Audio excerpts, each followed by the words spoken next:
Hello guys, I'm back.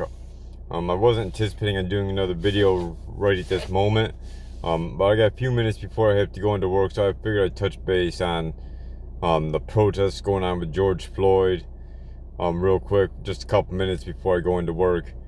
A little bit about my background.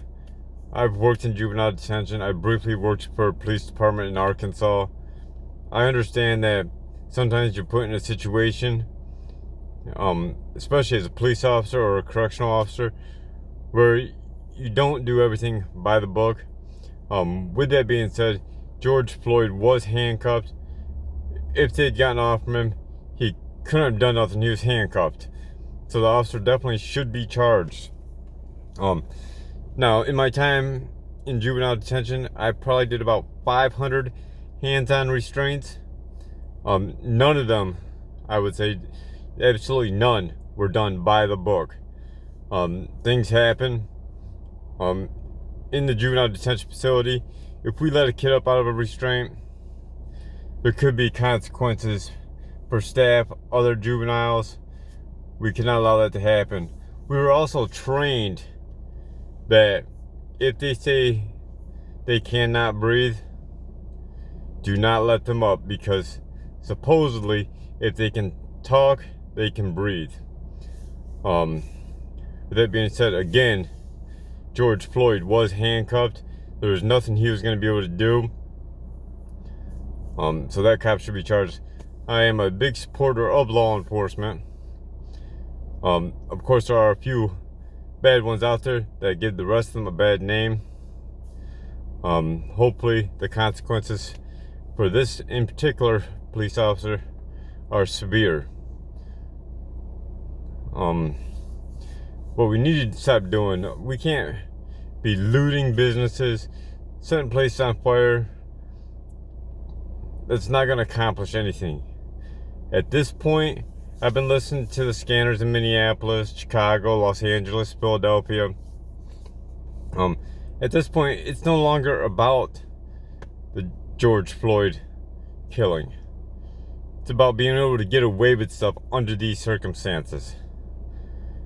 People are using it as a tool to get away with things they ordinarily would not be able to get away with. Donald Trump's handling it all wrong. I think Donald Trump's actually inciting more violence. Of course, that's who Donald Trump is.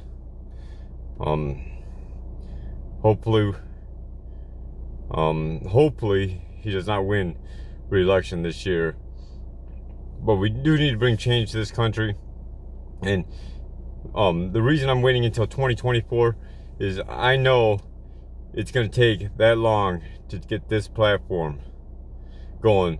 Because as I said previously in my other videos, I don't have the money to go campaigning all around the country. Like I said, I'm getting ready to go into work here very shortly. And this Friday, there's actually going to be a protest in my town. And I'm actually, on the side, I do Uber and Lyft. I'm actually going to drive through those protests, and hopefully nothing turns violent. I'm going to be safe out there. I'll be observant of what's going on around. But we really just need to stop all this fighting and come together as a whole. Another thing I wanted to just mention, I don't believe I've mentioned this in my other videos, but I know I said before, if you know who I am, please shoot me a message, phone call. I got Facebook. Send me a message on Twitter. Let me know and I will confirm it. One thing is, not a single person knows I am doing this, except for you guys out there. I haven't told my wife yet. I haven't told my kids. I haven't told anybody. But please, if you know who I am, shoot me a message and I'll be in touch. I'm doing that strictly to protect my family before anything gets going. For now, I gotta get into work.